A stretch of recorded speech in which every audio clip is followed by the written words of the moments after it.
کبھی نبیوں کو بھیج کے اسے آگاہ کیا، کبھی کسی اپنے برگزیدہ بندوں کے ذریعے سے اسے آگاہ کیا، کبھی نبیوں کا سلسلہ اللہ نے ختم فرمایا اور امام الانبیاء نے اعلان فرمایا انا خاتم النبیین لا نبی بعدی، تو اعلان کر رہا ففروا الی اللہ، میرے بندو دوڑ اللہ کی طرف لگا کے دیکھو تو صحیح، اپنے اللہ کی جو محبت تمہارے اوپر نچھاور ہے، اس محبت کی اگر جھلک دیکھنا چاہتے ہو، اس محبت کی اگر لذت دیکھنا چاہتے ہو تو اپنے اللہ سے صلح کر کے تو دیکھو، اس کی اطاعت والے رستے پہ چل کے تو دیکھو۔ ساری دنیا کی انسانیت کو ایک خطاب کرتا ہے ما غرک بربک الکریم، کہ ایسے کریم رب سے جس نے تمہیں پیدا کر دیا ہو، جو تمہاری زندگی کا مالک اور خالق ہو۔ دنیا کی کوئی ایک چیز تو ایسی دکھاؤ جو تمہیں اس سے غافل کر دیتی ہے، اس سے زیادہ کوئی محبت کرنے والا۔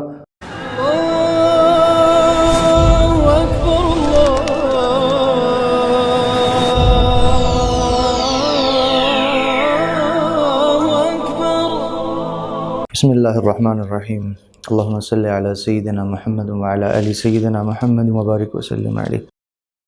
الصلاۃ والسلام علی رسول الکریم وعلی آلہ وصحبہ اجمعین۔ اللہ تعالیٰ نے اپنے بندوں پہ بے شمار انعامات فرمائے ہیں، اور ان انعامات میں اللہ فرما رہے ہیں وَإِن تَعُدُّوا نِعْمَتَ اللَّهِ لَا تُحْصُوهَا، کہ میری نعمتیں اپنے بندوں پہ اتنی زیادہ ہیں کہ ان کو کوئی شمار ہی نہیں کر سکتا، اور ہر نعمت دوسری نعمت سے بہتر اور خوبصورت نعمت دکھلائی دیتی ہے۔ اور اگر دیکھا جائے ان تمام نعمتوں میں سب سے بہترین اور خوبصورت نعمت، کہ جس نعمت کے اوپر ساری نعمتوں کا دار و مدار ہے، جس نعمت کی وجہ سے ساری زندگی کی نعمتیں انسان حاصل کرتا ہے، ان میں سب سے خوبصورت اور بہترین نعمت اللہ نے جو انسان کو دی ہے وہ زندگی کی نعمت ہے، کہ جب تک انسان کی زندگی کا یہ نظام چل رہا ہے، جتنی نعمتیں ہیں اس سے مستفید ہوتا رہے گا، اور جہاں اس انسان کی زندگی کی سانسوں کو اللہ نے روکنا ہے، وہیں سے اس انسان کی ساری نعمتوں کا جو ایک نظام ہے وہ رک جائے گا۔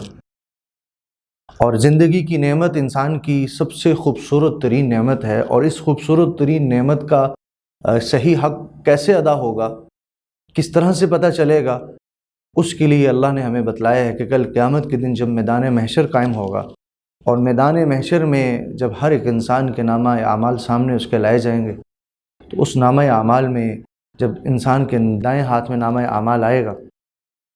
جس انسان کی زندگی کی یہ نعمت خوبصورت گزری ہوگی اور اچھی گزری ہوگی، وہ ساری دنیا کے سامنے کھڑا ہو کے اعلان کرے گا فَأَمَّا مَنْ أُوتِيَ كِتَابَهُ بِيَمِينِهِ فَيَقُولُ هَاؤُمُ اقْرَءُوا كِتَابِيَهْ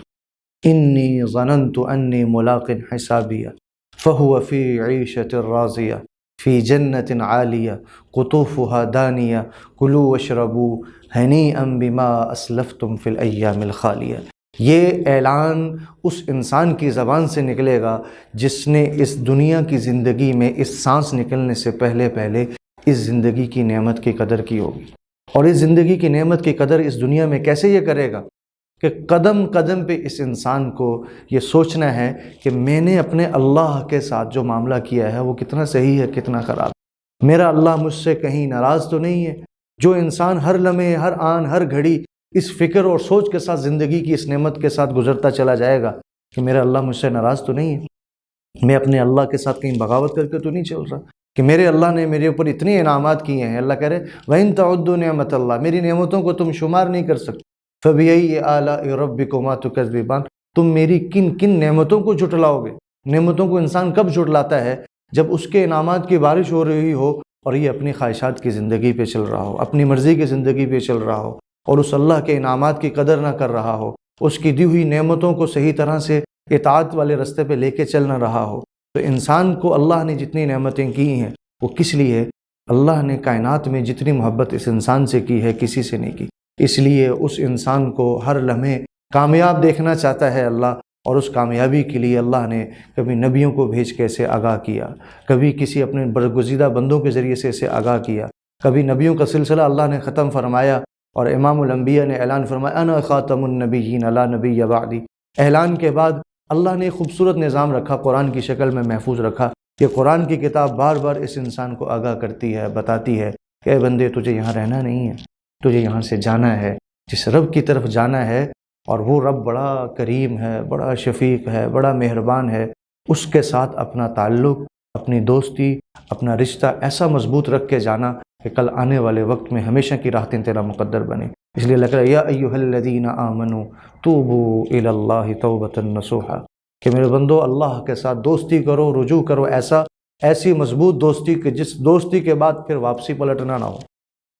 تو اعلان کر رہا ہے ففروا الی اللہ، میرے بندو دوڑ اللہ کی طرف لگا کے دیکھو تو صحیح، اپنے اللہ کی جو محبت تمہارے اوپر نچھاور ہے، اس محبت کی اگر جھلک دیکھنا چاہتے ہو، اس محبت کی اگر لذت دیکھنا چاہتے ہو تو اپنے اللہ سے صلح کر کے تو دیکھو، اس کی اطاعت والے رستے پہ چل کے تو دیکھو، اس کے انعامات جو تمہارے اوپر اتر رہے ہیں، ان انعامات کی جو لذت اور سکون ہے، اگر وہ پانا چاہتے ہو تو اس کا پہلا راستہ یہ ہے کہ اپنے اللہ کے ساتھ ہر لمحے، ہر آن، ہر گھڑی انسان کو صلح رکھ کے چلنا ہے، اور اس صلح کے ساتھ چلنے والا انسان دنیا کی زندگی میں بھی پرسکون ہے اور آخرت کی زندگی میں پرسکون ہے۔ دنیا میں انسان بعض اوقات چلتے چلتے نافرمانی کے رستے پہ ایسا گر جاتا ہے کہ چاروں طرف اندھیرے ہیں، اور ان اندھیروں میں شیطان اپنا کردار ادا کرتا ہے، اتنے گناہ کر لیے ہیں، اب کیسے تم یہاں سے نکلو، اب کوئی معافی کا رستہ نہیں ہے۔ لیکن اللہ پھر اپنے بندوں کا یا عبادی الذین اسرفوا علی انفسہم لا تقنطوا من رحمت اللہ، اے میرے بندو آسمان و زمین کا سارا خلا اگر گناہوں سے بھر بھی جائے لیکن اپنے رب کی رحمت سے کبھی مایوس نہ ہو۔ وہ تو کہتے ہیں اذا سألک عبادی عنی فإنی قریب، اے میرے بندے مجھ سے سوال تو کرو، مجھ سے مانگو تو صحیح، میرے آگے ہاتھ پھیلاؤ تو صحیح، نحن اقرب الیہ من حبل الورید، تمہاری شہ رگ سے زیادہ میں تمہارا قریب ہوں۔ میں نے تو ساری دنیا کے وہ انسان جنہوں نے کبھی کلمہ نہیں پڑھا، کبھی اللہ کو مانا نہیں، دہریے ہیں، میں نے کبھی انہیں تنہا نہیں چھوڑا، میں نے ہمیشہ ان کو کھلایا ہے، پلایا ہے، سلایا ہے، جو میرے کلمہ گو ہیں، جو مجھے ماننے والے ہیں۔ اگر یہ مجھ سے اپنی نافرمانیوں کے لیے معافی مانگیں گے، اگر یہ مجھ سے صلح کرنے کی طرف آئیں گے تو میں کیسے نہیں ان کو معاف کروں۔ یا ایتھا النفس المطمئنہ، اللہ کہہ رہے ارجعی الی ربک، اپنے رب کی طرف لوٹ آؤ، اپنے رب کے ساتھ دوستی کر لو، اور یہ دوستی، یہ لوٹ کے آنا، یہ دنیا آخرت کے نفع کا سبب ہے، انسان کے لیے ہمیشہ کی راحتوں کا سبب ہے۔ اور ایک حدیث میں آتا ہے کہ اللہ نے فرمایا یا عبادی، اے میرے بندے، لو بلغت ذنوبک عنان السماء، اگر تیرے گناہ اس قدر بلند ہو جائیں کہ آسمان کو جا کے چھونے لگ جائیں، ثم استغفرتنی، اگر تم مجھ سے معافی مانگے، غفرت لک، کہ میں تجھے معاف کر دوں گا، مجھے پرواہ بھی نہیں ہے۔ وہ ایسا رحیم، ایسا کریم اللہ کہ جو اپنے بندے سے محبت کرنے والا ہو، اس کے انعامات آسمان سے بارش کے قطروں کی طرح برستے ہوں۔ وہ رات دن میرے لیے کبھی ہواؤں کا نظام چلائے، کبھی سورج کا نظام چلائے، کبھی زمین کے بچھانے کا نظام خوبصورت رکھ کے دکھایا، کہ کبھی میرے دل کی دھڑکنوں کو چلائے، آنکھوں سے وہ مجھے دکھائے، دماغ کی سوچوں کو وہ چلائے، ہر نظام اس کے قبضہ قدرت میں ہے۔ جب میرا اس سے رشتہ ٹوٹا رہے گا تو دنیا کے ارد گرد کا سارا نظام میرے خلاف چلے گا، اور جب میری نظریں اس پہ ہوں گی، میری سوچ اس کی طرف ہوگی، میرا معاملہ اس کے ساتھ ٹھیک رہے گا، مجھے اس کو منوانا ہے، اور مجھے منوانے کے لیے کیا ہے کہ اللہ سے توبہ، اللہ سے صلح۔ توبہ کس چیز کا نام ہے؟ انسان کی دل کے اندر کی ندامت، اپنے اللہ کو دکھا دینا کہ اے اللہ میں تجھ سے صلح کرنا چاہتا ہوں، اور اس دل کی ندامت نے اگر ان آنکھوں سے 2 قطرے آنسوں کے گرا دیے ہیں، آپ کے زندگی کے تمام وہ غلطیاں، وہ گناہ جو آپ سے ہوئے ہیں، اللہ ساروں کو جو ہے وہ ختم کر دے۔ حضرت عمر رضی اللہ تعالیٰ کے زمانے میں ایسا ہوا کہ ایک شخص جب ساری زندگی گانا گاتا رہا، ساری زندگی جو ہے نافرمانی کے رستے پہ چلتا رہا، اور جب اس کے گانے کی آواز ختم ہوئی، جب اس کے سننے والے ختم ہو گئے، تو اللہ کے ہاں اس نے اپنے ہاتھوں کو اٹھایا، پتہ نہیں کس آہوزاری کے ساتھ جنت البقیع کے اندر جب بیٹھ کے اس نے ہاتھوں کو اٹھایا، تو وقت کے امیر المومنین عمر بن خطاب رضی اللہ تعالیٰ عنہ کو اللہ نے القاء کیا کہ جاؤ دوڑو جا کے، کوئی میرا دوست ہے جو مجھے پکارتا ہے۔ تو عمر رضی اللہ تعالیٰ عنہ جب دوڑتے ہوئے آئے تو آگے وہ دیکھا تو ایک گویہ تھا جو گانا گانے والا، جب اس نے حضرت عمر کو دیکھا کہ وہ پتہ نہیں آ رہے ہیں تیزی کے ساتھ، کہیں مجھے ڈانٹے نہیں، اٹھ کے جانے لگا،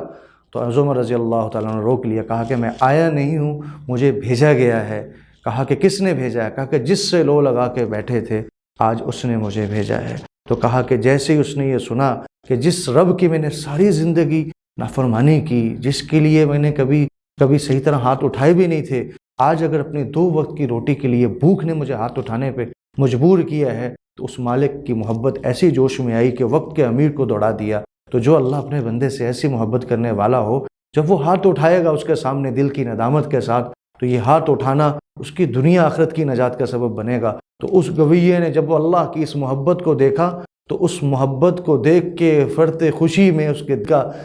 کلیجہ پھٹا اور وہیں فوت ہو گیا۔ اور حضرت عمر رضی اللہ تعالیٰ عنہ نے اس کا جنازہ پڑھایا، اس کو دفنایا۔ تو میرے بھائیو، اللہ جیسے اپنے بندے سے محبت کرتا ہے، کاش کہ ہم اس کی محبت کو سمجھ جائیں، کاش کہ ہم اس کے اس انداز کو جو اپنے بندوں سے کرتا ہے، وہ کہتا ہے یا ایھا الانسان، ساری دنیا کے انسانیت کو ایک خطاب کرتا ہے، ما غرک بربک الکریم، کہ ایسے کریم رب سے جس نے تمہیں پیدا کر دیا ہو، جو تمہاری زندگی کا مالک اور خالق ہو۔ دنیا کی کوئی ایک چیز تو ایسی دکھاؤ جو تمہیں اس سے غافل کر دیتی ہے، اس سے زیادہ کوئی محبت کرنے والا،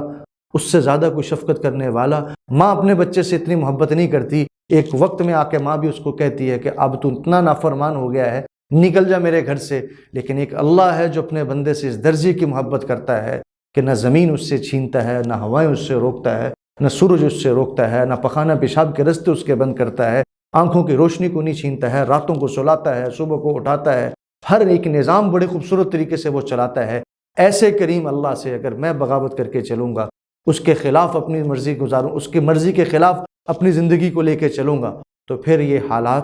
یہ پریشانیاں، یہ زندگی کے ارد گرد کے جو ماحول میرے ارد گرد مشکلوں کا ہے، یہ میرا مقدر ہے۔ تو اس زندگی کو خوبصورت بنانے کے لیے اللہ سے صلح ہے، اللہ سے معافی ہے، اور اللہ سے معافی ہی انسان کو دنیا آخرت کی ہر مشکل سے نجات دے گی۔ اللہ ہمیں سمجھنے کے عمل کی توفیق عطا فرمائے۔ وآخر دعوانا الحمدللہ رب العالمین۔